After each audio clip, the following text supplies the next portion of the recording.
पिता के साथ रहा करता था। सुरेश को पानी पूरी खाना बहुत पसंद था।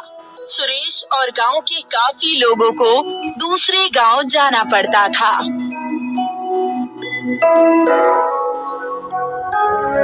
माँ, थोड़े पैसे मिल सकते हैं?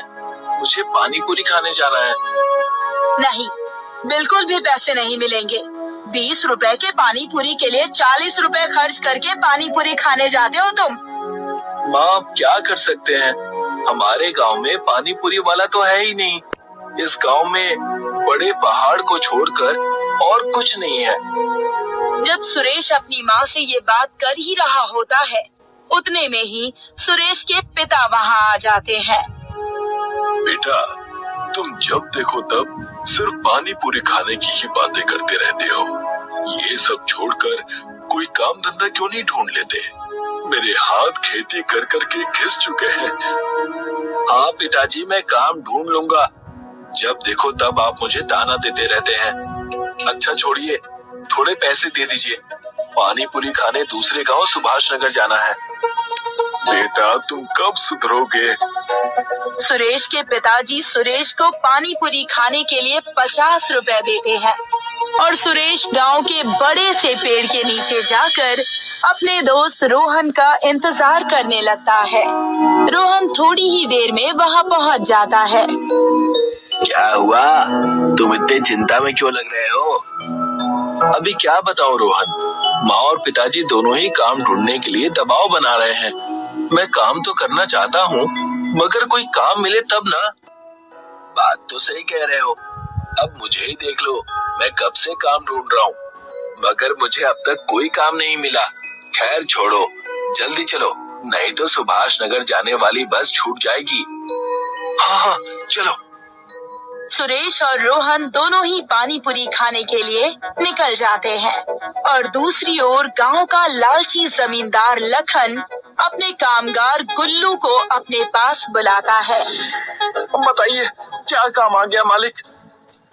मैं कोई नया व्यापार करना चाहता हूँ। बताओ, इस गांव में लोगों के पास ऐसा क्या नहीं है जो मैं इन्हें दे सकूं और थोड़े पैसे ऐड सकूं? वैसे तो मुझे कुछ ऐसा पता नहीं मालिक, मगर गांव के काफी लोग पानी पूरी खाने दूसरे गांव जाते हैं, क्योंकि इस गांव में कोई पानी पूरी बेचता ही नहीं है। सिर्फ पानी पूरी खाने के लिए दूसरे गांव जाते हैं? अब आएगा मजा।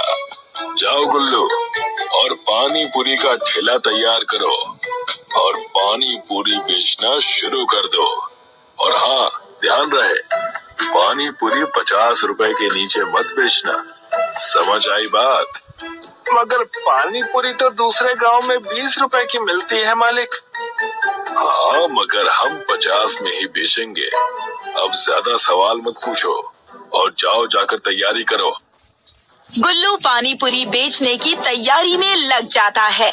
सुरेश और रोहन पानी पूरी खाकर अपने गांव लौट आते हैं। मुझे विश्वास नहीं होता कि हम सिर्फ पानी पूरी खाने के लिए इतनी दूर जाते हैं, मगर पानी पूरी खाकर सारी थकान एक बार में निकल जाती है। बात तो तुम सही कह रहे हो। काश हमारे गांव में भी एक पानी पूरी की दुकान होती तो हमें इतना दूर जाना नहीं पड़ता। सुरेश और रोहन दोनों ही अपने अपने घर चले जाते हैं और गुल्लू जमींदार की पानी पूरी के ठेले का पूरा इंतजाम कर लेता है। अगला दिन होता है और रोहन और सुरेश एक बार फिर से उसी पेड़ के नीचे मिलते हैं। और रोहन, चल फिर से पानी पूरी खाने चलते हैं। हाँ हाँ चलो, देखिए और पूछ पूछ। जैसे ही वो दोनों पानी पूरी खाने जा रहे होते हैं, उन्हें एक ठेले के पास बहुत सारी भीड़ नजर आती है। अरे, यहाँ इतनी भीड़ क्यों है? चलो जाकर देखते हैं। सुरेश और रोहन भीड़ की वजह से देखने जाते हैं। जैसे ही वो दोनों वहाँ पहुँचते हैं, उन्हें वहाँ पर गुल्लू पानी पूरी बेचते हुए दिखाई देता है। अरे वाह, ऐसा लगता है ऊपर वाले ने हमारी सुन ली। सही कह रहे हो। रोहन गुल्लू से पानी पूरी का भाव पूछता है और दोनों ही पानी पूरी का भाव सुनकर हक्का बक्का रह जाते हैं। 50 रुपए, इतना ज्यादा? दूसरे गांव में तो सिर्फ 20 रुपए में ही पानी पूरी मिल जाती है। उतने में ही जमींदार लखन वहाँ पहुँच जाता है और कहने लगता है, तो वहीं जाकर खा लो पानी पूरी, हमने कहाँ मना किया है।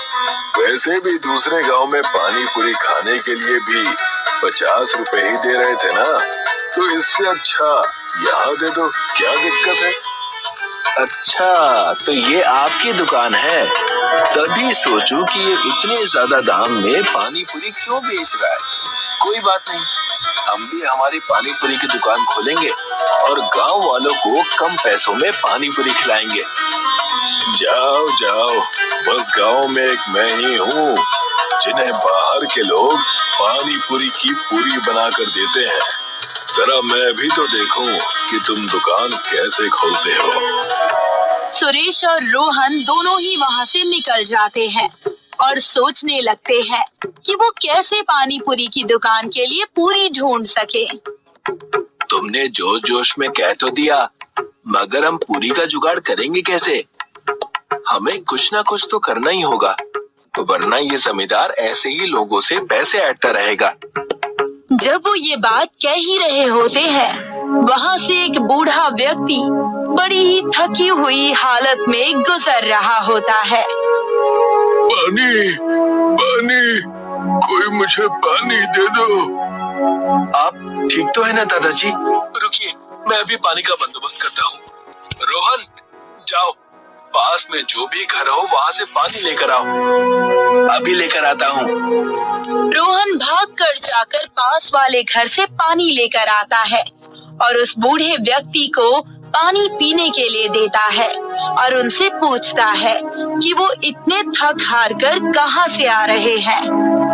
बेटा, मैं गांव के पहाड़ की चोटी चढ़कर आ रहा हूँ। वहाँ पर खास तरह की जड़ी बूटियाँ और खेत में बोने वाले बीज हैं। अगर आज तुम दोनों मुझे पानी ना पिलाते तो शायद आज मैं जिंदा ना बचता। वो बूढ़ा व्यक्ति इतना कहने के बाद अपने झोले में हाथ डालकर सुरेश और रोहन को वो जादुई बीज देता है और कहता है, जब भी तुम इन बीज को अपने खेत में बोओगे, तब तुम्हें 5 बार उस वस्तु का नाम लेना होगा जिसे तुम अपने खेत में उगाना चाहते हो, और अगले दिन वो उग जाएगा। बूढ़ा व्यक्ति इतना कहकर अपने रास्ते चला गया और सुरेश और रोहन उस जादुई बीज को अपने घर लेकर चले जाते हैं। चलो आज ही जाकर इस बीज को मेरे पिताजी के खेत में गाड़ देते हैं और देखते हैं कि ये सच में जादुई है या नहीं। सही कह रहे हो, अगर ये काम कर गया ना तो हमारी पूरी समस्या खत्म हो जाएगी। सुरेश और रोहन दोनों ही उस बीज को लेकर खेत में जाते हैं और 5 बार पानी पूरी का नाम लेकर उस बीज को खेत में बो देते हैं। अगली ही सुबह खेत में पूरी उग जाती है और सुरेश और रोहन दोनों ही अपनी पानी पूरी का ठेला डाल देते हैं और सिर्फ 20 रुपए में पानी पूरी बेचना शुरू कर देते हैं। अरे, ये तो बड़ी अच्छी दुकान दिख रही है। जरा एक प्लेट तो लगाना भाई। जी अभी लगाता हूँ। सुरेश अपने ग्राहक को पानी पूरी खिलाता है। मैंने आज से पहले कभी भी इतनी अच्छी पानी पूरी नहीं खाई। मजा आ गया इस पानी पूरी को खाकर। एक काम करो, और 2 प्लेट लगा दो और 2 प्लेट घर के लिए भी बांध दो। धीरे धीरे करके सभी सुरेश और रोहन के पानी पूरी के ठेले पर आने लगते हैं। जब भी पूरी कम पड़ जाती है, पानी पूरी की खेती से पूरी लेकर आ जाता है। गांव वालों ने जमींदार के पानी पूरी के ठेले में से पानी पूरी खाना बंद कर दिया था। ये देखकर जमींदार आग बबूला हो जाता है और अपने कामगार गुल्लू से कहता है, गुल्लू, क्या हुआ? पानी पूरी का धंधा चल क्यों नहीं रहा? मालिक, वो पानी पूरी को 20 रुपए में बेच रहा है और हम 50 रुपए में। और मैंने तो सुना है कि उसकी पानी पूरी काफी स्वादिष्ट है। हमें कुछ न कुछ तो करना पड़ेगा, नहीं तो सारा धंधा चौपट हो जाएगा। मेरे पास एक तरकीब है। अब कैसी तरकीब मालिक? जैसा मैं कहूँ बस वैसा करना गुल्लू। चलो मेरे साथ। जैसे ही रात होती है, जमींदार और गुल्लू दोनों ही रात के अंधेरे में आकर सुरेश और रोहन के ठेले में आग लगा देते हैं। बहुत पानी पूरी बेचने का शौक था ना, अब बेचते रहना पानी पूरी।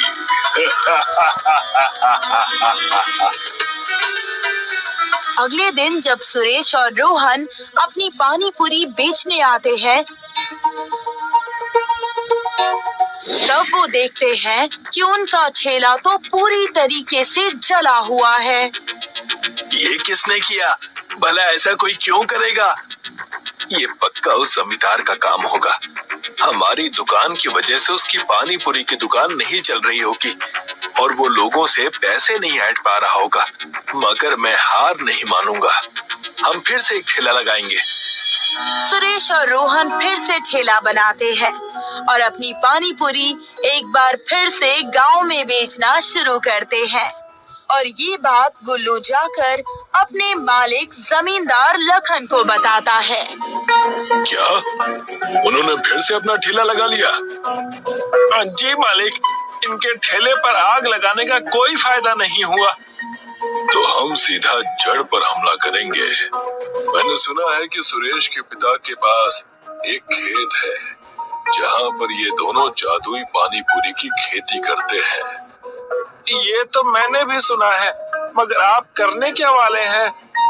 चल जाएगा, सब पता चल जाएगा। बस तुम मेरे साथ चलो। जैसे ही रात होती है, जमींदार और गुल्लू दोनों ही पानी पूरी की खेत में आ जाते हैं। तो ये है इनकी पानी पूरी की पूरी का राज। आज सब खत्म कर दूंगा। ना रहेगा बांस और ना बजेगी बांसुरी।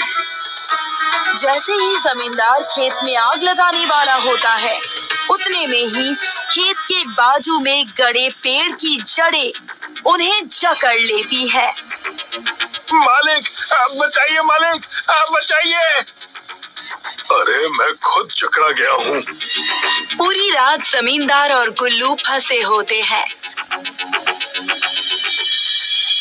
अगले दिन जब सुरेश और रोहन पूरी की खेती करने आते हैं, तभी वो जमींदार लखन और गुल्लू को जकड़ा हुआ देखते हैं। मुझे माफ कर दो सुरेश और रोहन, मैं तुम्हारी खेती जलाने के लिए आया था, मगर यहाँ के झाड़ों ने हमें जकड़ लिया।